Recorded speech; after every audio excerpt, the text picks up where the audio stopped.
Hello students, I hope you all are doing well. So earlier in this chapter we have already covered that what is microorganism and then what is prokaryotic cell and eukaryotic cell, and we have also completed how the cell is being formed and difference between plant and animal cell and everything.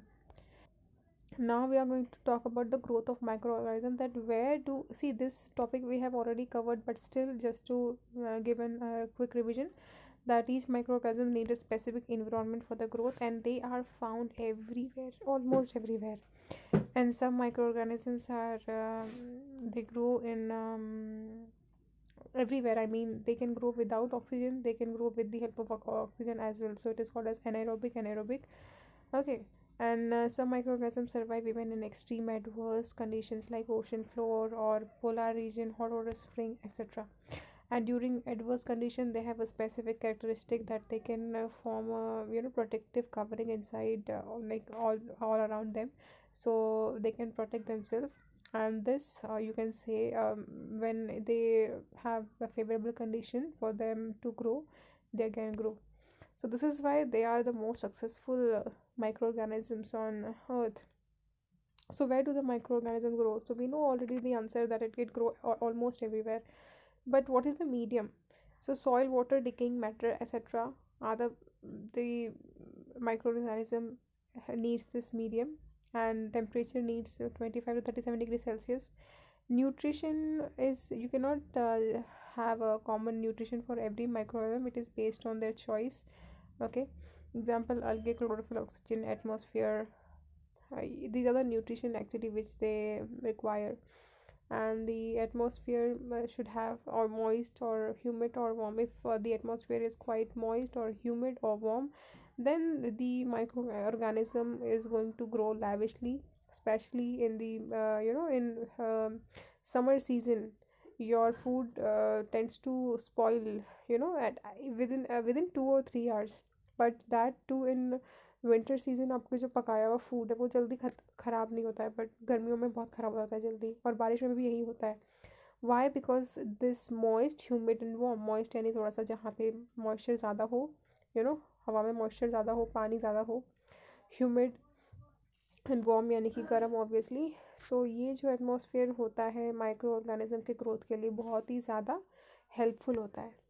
And according to the shape and life processes, microorganisms are classified as algae, fungi, protozoa, bacteria, and viruses. Again, I repeat, according to the shape and life processes, microorganisms are classified. किन चीज़ों में classify किया गया है? It is being classified as an algae, fungi, protozoa, bacteria, and viruses. So now let's talk about useful microorganisms. अब ये micro organisms obviously which is from the micro organisms from which we are going to get benefit directly.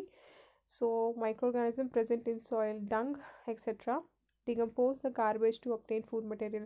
Imagine there is no microorganism, okay, and your food, if you have a banana peel you have kept outside, in the soil, it is going to be there for your whole life. So obviously you can imagine how much organic waste or the any waste can form a big dump over there in the particular place.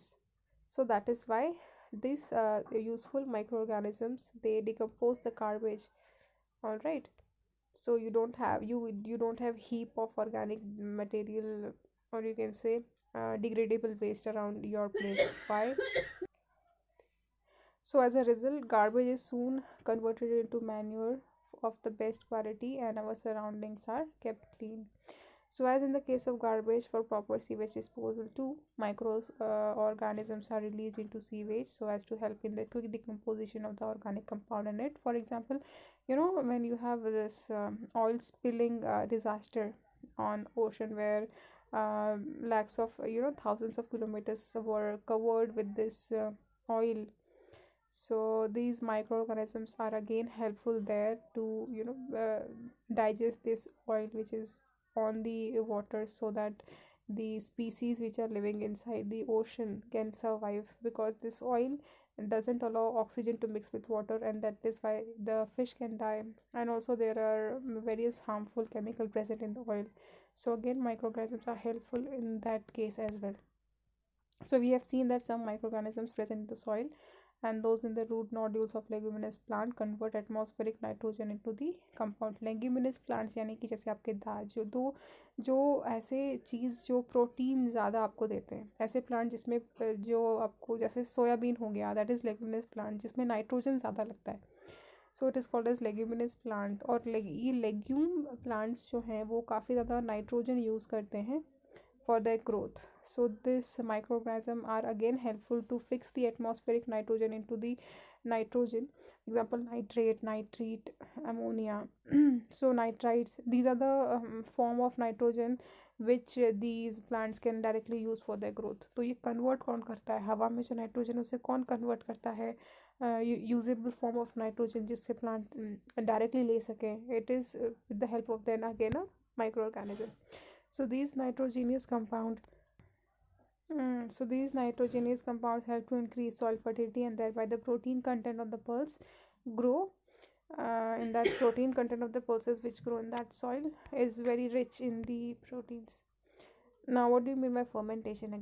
Again this chemical process of conversion of one type of food, or you can say carbon compound, to another type of carbon compound by the action of microorganism is called as fermentation. For example, जब आप दूध से दही को जब आप दूध में थोड़ा सा लैक्टोबैसिलस जामन के थ्रू आप उसमें इनोकुलेट करते हो, तो वो दूध सारा थोड़े ही घंटों में दही में कन्वर्ट हो जाता है. सो एंड आप उसे ढक के रखते हो, दैट मीन्स उसमें ऑक्सीजन की ज़रूरत नहीं होती है. So that process is also called as fermentation. And also जब आप इडली का बैटर तैयार करते हो तो आप उसे एक दिन पहले उसे पूरा पीस के रख लेते हो, so that one day it can ferment and it becomes fluffy, so that your food, whatever idli or dosa, whatever you want to eat, becomes spongy. So all these things are happening with the help of microorganism. Again, I'm telling you, fermentation is a process through which microorganisms work. That means they convert the organic compound, one form of organic compound, into another form of organic compound without oxygen. They don't need oxygen. So fermentation is a process where oxygen is not needed. So heat is generated in this process and carbon dioxide and some other gases are released, and because there is a release of carbon dioxide, the batter becomes fluffy. For example, in idli, so example, bread dough and idli batter are seen to rise. The process of rise मतलब वो थोड़ा सा अगर आप उसे गूंद के रखोगे, या इडली का डोसों का जो बैटर है उसे आप कढ़ाई किसी भी बर्तन में आधा भर के रखोगे, तो आप नेक्स्ट दिन देखोगे कि वो ओवरफ्लो होता है. Why? Because there is formation of carbon dioxide in the idli batter, and that is why वो पूरा बैटर थोड़ा सा उठ जाता है. So making yogurt from milk, producing alcohol from grains and fruits, bread from flour, as well as production of acetic acid, citric acid, lactic acid, vitamins and antibiotics, etc. All this process is of fermentation. So ये जो चीज़ें बनाने का तरीका है, जैसे vitamin हो गया, लैक्टिक एसिड हो गया, सिट्रिक एसिड हो गया, ये सारी चीज़ें कैसे बनती है? With the process of fermentation, and again with the help of microorganisms. So if microorganisms are allowed to grow in batter, dough, fruit juices, etc., they break down these substances, producing new compound as they grow and multiply in them. This microbial process is used in the production of various common foodstuffs. Sometimes when you are ill, the doctor prescribes capsules or injection of medicine like penicillin, and these type of medicines destroy the pathogens and retard their growth, are called as antibiotics. Antibiotics are produced with the help of specific microorganisms. Diseases like tuberculosis, typhoid, cholera, etc. are treated with the help of antibiotics, and which were previously considered incurable now have come under control because of antibiotics. For example, diseases like tuberculosis, typhoid, cholera, etc. So domestic animals too can be protected from various diseases by mixing antibiotics with their food. Plant diseases can also be controlled with the help of antibiotics. A vaccine is produced in a laboratory with the help of microbes that gives immunity against a particular disease. So microorganisms is also very helpful to give you the immunity. And if we have been vaccinated against any disease or immunity, that is, resistance to that disease increases, so that the possibility of contracting that disease is greatly reduced. Now also we are talking about the COVID-19 vaccine. Why? Because this vaccine has dead microorganism which is causing this bacteria. So sorry, the causing this disease. So once you have dead microorganism, for example, dead virus in you, your body can fix. Your body can generate some antibodies against that particular virus to kill it, and because it is already dead, so you don't have any disease as such, but your body gets immunized. So this is called as vaccination. So these microorganisms are very helpful in creating such antibiotics, which can be used as a immunity booster, you can say, or which can actually prevent the cause of disease in us. So microbes are also used in processes like tanning of skin, reproduction of ropes, and string from agave. Some microbes are also useful for some microscopes use oil for their growth. Such microscopes are used to clear a layer of oil floating on the surface of an ocean or lake formed due to a leak or a spill, that is to clear an oil slick. So these microorganisms, because they need oil for their growth, so they can use this